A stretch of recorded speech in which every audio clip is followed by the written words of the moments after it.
Let the mind be quickened to know the mind of God. Let the mind be quickened to know the mind of God. Let needle-like rays from the sun of the I Am Presence pierce ignorance, dullness, absence of awareness of the qualities of life that must be appreciated by the heart that is refined, by the mind that is attuned and tutored.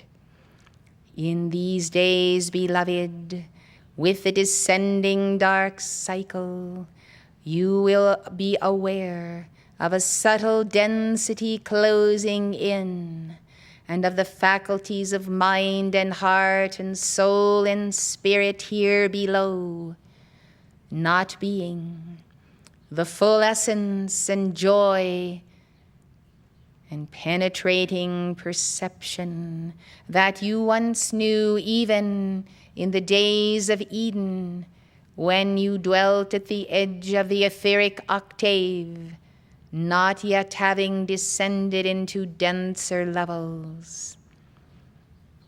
Beloved hearts, the mystery school is all important. Maitreya's presence, let it be revered in your heart as you appeal to him. Om Maitreya, Om. As you appeal to Manjushri, as you appeal to all of the bodhisattvas who rejoice to be in your midst, who come through this place once a day with tinkling bells and censers, whereby the frankincense does surround, does purge and purify, even as it acts as an exorcism of those foul spirits who cannot bear to be about that most melodious fragrance of frankincense. Let the altars then of this retreat and the altars of keepers of the flame in the earth experience once a day a little of the fragrance of the burning of frankincense, that you might also know that Moria himself steps through the veil of frankincense. Blessed hearts, when it comes to the judgments of love, when it comes to the decisions of the lords of karma, I am there with the full flowering of love. My censers go forth, my sensitivity to the heart, mind, and soul of individuals who have committed grave or not so grave crimes. Where then does love fall between mercy and justice? Where does love come in the face of the all-seeing eye of God, or the rule of law and the rod of the law of the great divine director? Where is love when the threefold flame borne by the goddess of liberty is violated? Where then is the balance of the 7 chakras in giving opportunity or withholding it for a season because the individual has so flaunted the law of love? And do you know what I deem to be the greatest flaunting of the law of love, beloved? It is ingratitude itself, ingratitude for the simple things of life and for those things that are great beyond the ability of man to bring about. Ingratitude, it seems to me, must be the ultimate selfishness, always wanting more, yet not appreciating the very simple things, even the very vibration of love that does intensify in your hearts as I come, or the vibration of Kuan Yin, or of the Lord Christ who will follow. To sit in the aura of the ascended masters is a privilege of many lifetimes, and yet it ought not to be a privilege, but a right. It is truly the right of spring and of Eastertide to know your Lord, but it is not a guaranteed right by the Constitution of this nation. For you see, beloved, there is a forfeiture of rights, and this is what takes place, and it takes place in the density that you have consented to wrap around yourself like uncooked dough in strips. Yes, a dense dough that has been kneaded but not fired. Understand, therefore, that you lose the right to be sensitive to the masters or to be in their presence, even if you should be 2 feet from a master.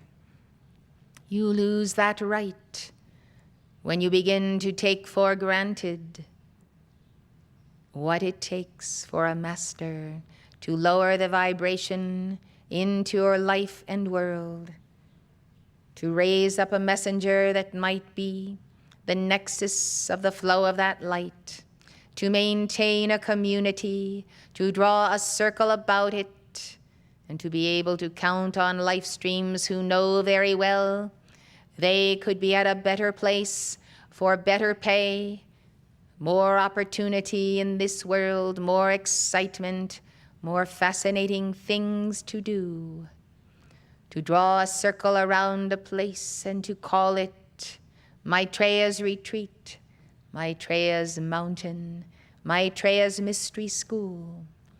This comes by law of the hierarchy of the Buddhas, as well as by dispensation of the lords of karma. Be not then as yin insects, flitting about this way and that way, losing your tethering to your own heart of love, or the heart of Maitreya. Be one-pointed, beloved, and reassure yourself that the true and right goal in life is union with God, and the pyramid you build, as it narrows, does fulfill even as it leads you to the accomplishment of that goal, which is the capstone upon all other goals, which are surely lawful for you to attain along the way. The lesser goals of human existence and experience ought to be for a very specific purpose, the ripening of the soul and the weaning of the soul, the ripening of the soul in the spirit and the ripening of the soul by way of taking in a certain amount of human experience, human education, human involvement, having families, rearing children, studying to show oneself approved, preparing and making one's way in life. Yet that goal ought to be to satisfy lawful desire, the desire to realize the full potential of being in Christ, the desire to realize the human potential, commensurate alongside with the Christ potential. This is necessary, else you may come to the door of the kingdom as a rubber balloon that has never been inflated and therefore never known its size or dimension or proportion or how it might expand and what it might contain. These steps are necessary and should take place early in life. Therefore, to give children and young adults the opportunity for satisfaction in accomplishments that have some merit and some usefulness to community, to society, to family, to themselves. This is well, for it is building self-confidence, the ability, therefore, to provide for oneself and one's family, and to make a strong and positive contribution to community. But, beloved hearts, when ambition exceeds these levels of self-development, desiring to build upon another level and another level and another level for those things that contribute neither to further accomplishment of the individual nor further blessing of the community, then you have crossed the line of spiritual pride and human pride and intellectual pride, where the work of your hands and your mind then becomes not to the glory of God, but to the glory of one's own self-esteem. At that point on the ladder of the pyramid of life, then, you cease to accrue in your causal body those momentums for that which you do as your work or as your word is no longer to the glory of God and to the goal of union with God, but only to increase the measure of the man, the measure of the woman, or the measure of the child. Thus know that attainment is to be gained, but it always has a purpose, and that purpose is self-transcendence. That purpose is entering into a greater and greater level of one's own Christhood, and that Christhood, that is the bread of life that is broken and shared with others. The bread of life is given to those who have the self-acquired gift of non-attachment, for if you are attached to the loaf of the body of your Lord, you will not break that loaf or break that body to divide it among others. Then understand, beloved hearts, that too much self-preoccupation with self takes from you the energy necessary and vital to your attainment of the Bodhisattva ideal, to your taking upon yourself in all sincerity and love and seriousness the 10 vows of beloved Kuan Yin, whereby you are received and accepted in this higher school of Maitreya in the heaven world where the Bodhisattvas are. You can easily, and I say easily, guardedly, easily, if the will of God is the star that leads you, if selflessness is not a problem to you, then I say you can attain easily to be a member of Maitreya's mystery school in the heaven world, in the etheric octave, and be a member of his mystery school here below.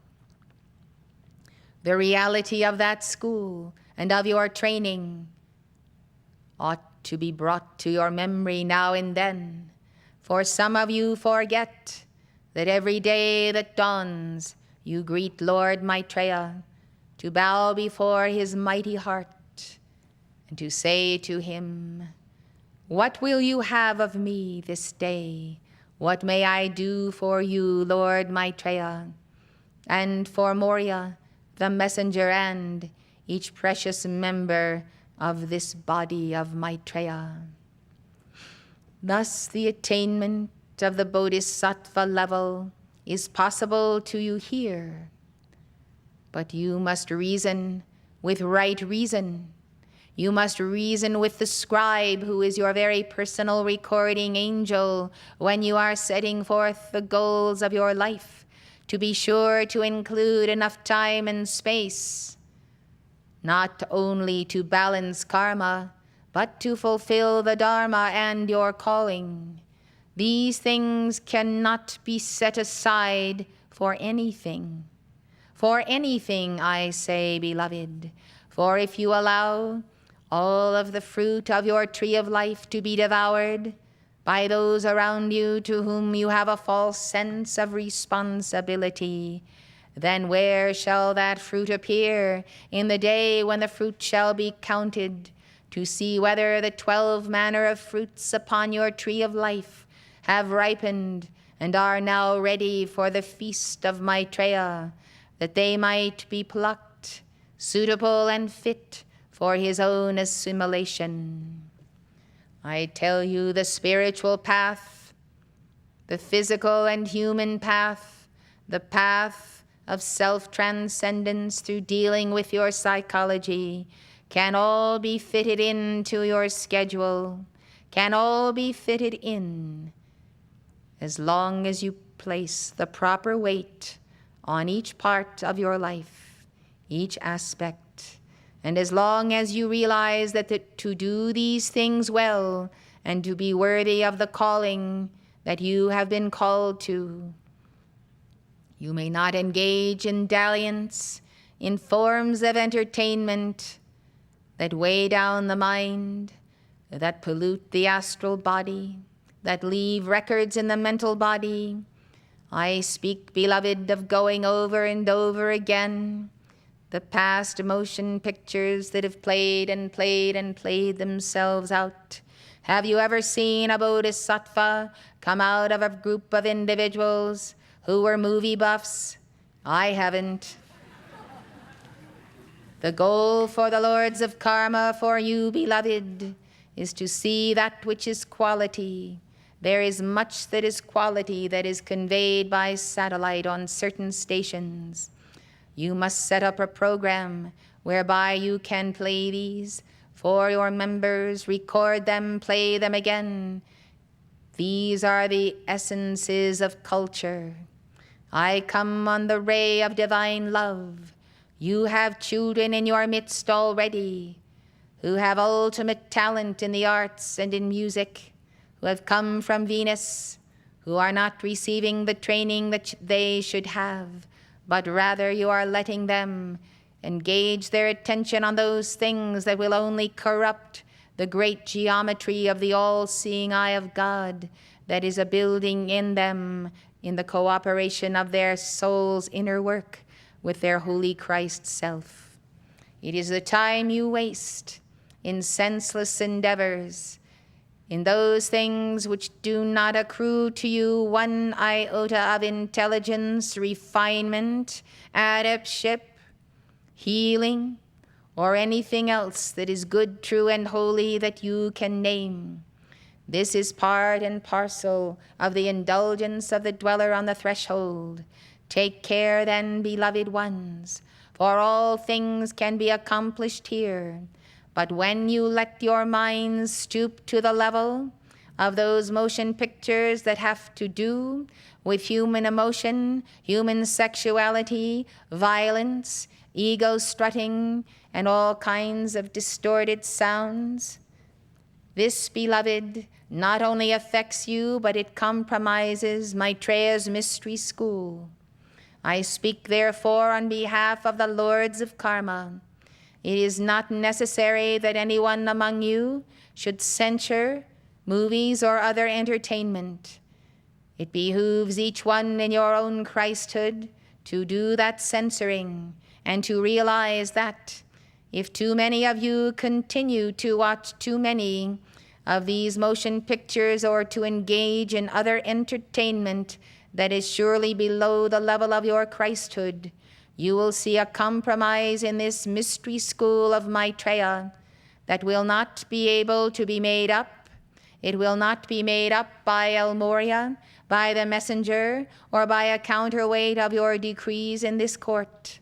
There are some things that cannot take place on this ground if this ground is to remain holy and if you are to be supported as we desire to support you. Those of you who do not wish to surrender these lower forms of entertainment as pastimes, whereby you can dull the mind and forget about the rigors of spiritual attainment, ought to reconsider whether you wish to remain at the Royal Teton Ranch at Maitreya's Mystery School. For I tell you, beloved, it is an hour and a season when El Moria is fighting for the continuing dispensation not only of this mystery school, but of other orders in the East that are being attacked from without directly, such as in the people of Tibet. Yes, beloved ones, it is the mystery school that is the repository of the pattern, and of the new Renaissance child who shall become the Renaissance man and woman of the Aquarian age.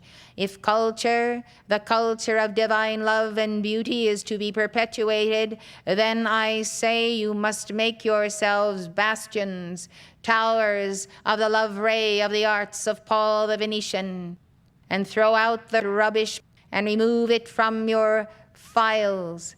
Throw out that rubbish, beloved ones, and stop entertaining those things that take you to the astral plane, that leave engrams in the mind and in the subconscious, and you would be surprised how long it takes you to remove these things.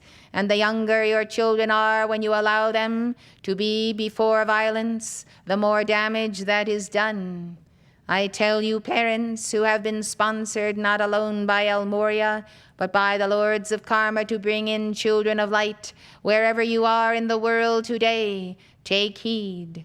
Guard that life, guard those little ones, and guard your minds, so that we might find that clarity of the mind of God in you every day and hour, as though your mind were the very heart of the beacon of the lighthouse, and your mind itself were beaming to a world.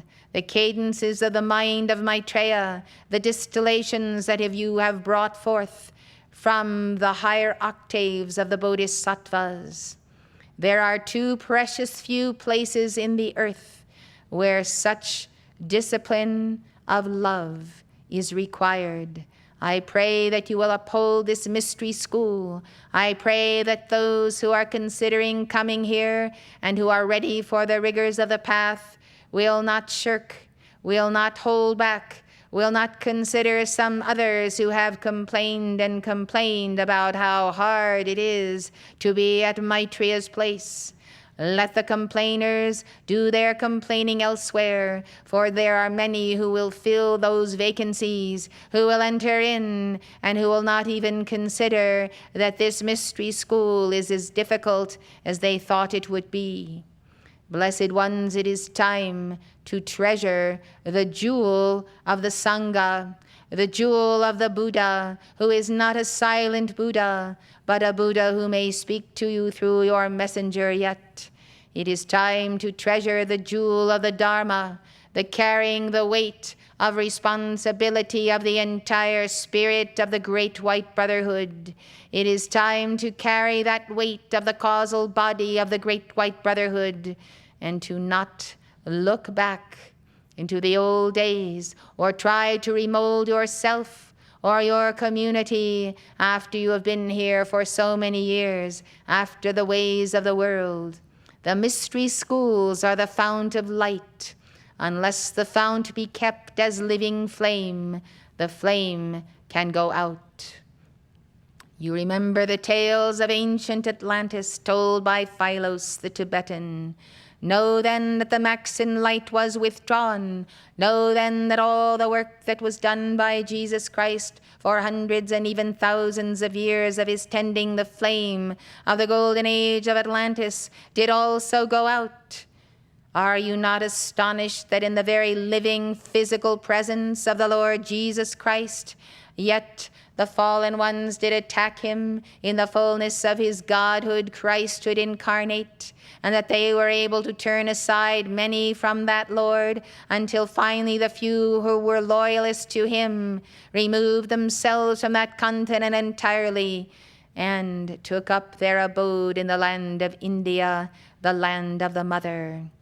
If in the full manifestation of the living Christ Jesus there could be betrayal and the breaking up of the mystery school and the forfeiting of thousands of years of a golden age that has not yet even returned to planet Earth, think you not that it is not possible that one by one the disparaging ones who no longer have the eyes to see the flame or the heart to tend it might not also cause the disruption and ultimately the breaking apart of this mystery school? Well, beloved ones, if you will ask the messenger, if the messenger will make her ascension in this life, the messenger will tell you that is in God's hands. I do not know. I could make a mistake, and that mistake could cost me my ascension.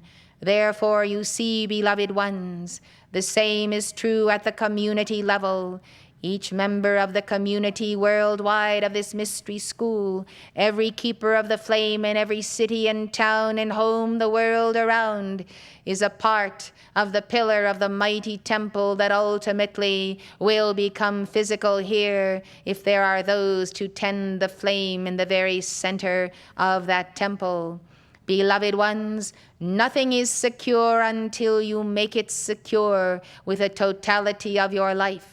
Therefore, do not be moved from your calling, but recognize that, whether you have known it or not, the Ascended Master El Moria has contacted every last one of you, some way or another. And whether by density or inattentiveness, or wax in the ears, or dullness in the brain, or surfeiting in the wrong kind of music, you have not been able to tune in to his wavelength, yet you have been called. You have been called, one and all, and sponsored by El Moria. You have been called, beloved. You may say, yes, I shall continue. No, I shall not continue. Let it be yes or no, but do not be found in that foul state, the in-between state of indecision. This is the year when out of the causal body of the messenger descends the full gathered momentum of God, harmony of her being, and that of beloved Lanello in polarity, the full gathered momentum of God power. Thus the 12 o'clock and the 6 o'clock lines are for the raising up of the tree of life. And from the very base chakra, let your roots go deep into the causal body of Maitreya, and into the causal body of Maitreya, which sponsors the mystery school.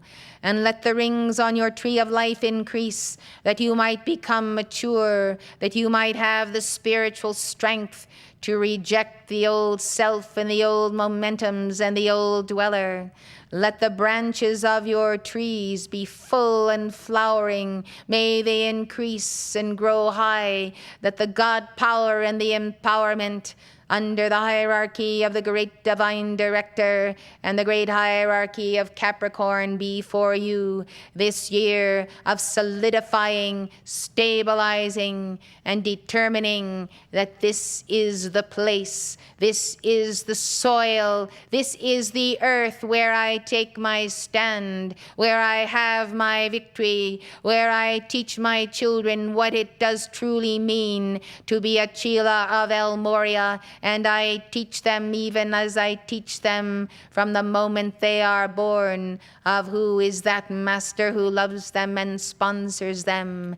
This is the place I have decided to mark my cross in the sand, to take my place and to do so with 100% of my being, with full joyousness. And if I am not 100% whole, then I shall indeed go back and heal the unwhole parts of myself until all of me is one flaming presence, one sphere of light, whereby Maitreya might enter and be one with me, and be myself, and multiply my Christhood, and show me the oneness I have in the Sacred Heart of Jesus.